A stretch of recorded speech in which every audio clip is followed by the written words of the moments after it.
So ayan mga guys, ito yung tanim natin na kalamansi. Yan, may bunga na. So yun yung mga bagong tanim lang natin na kalamansi. Yan. Yan, may mga bunga na. Dito. Yan. Ito wala pang bunga. Tapos, yun. Yan. Kalamansi.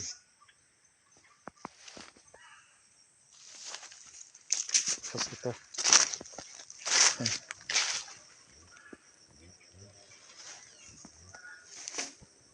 So, marami yan mga guys.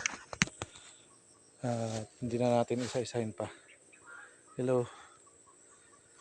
So, shout out sa lahat ng mga taga Bugalyon, Pangasinan. Ayan.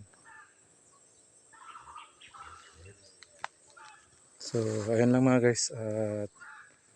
Maraming salamat.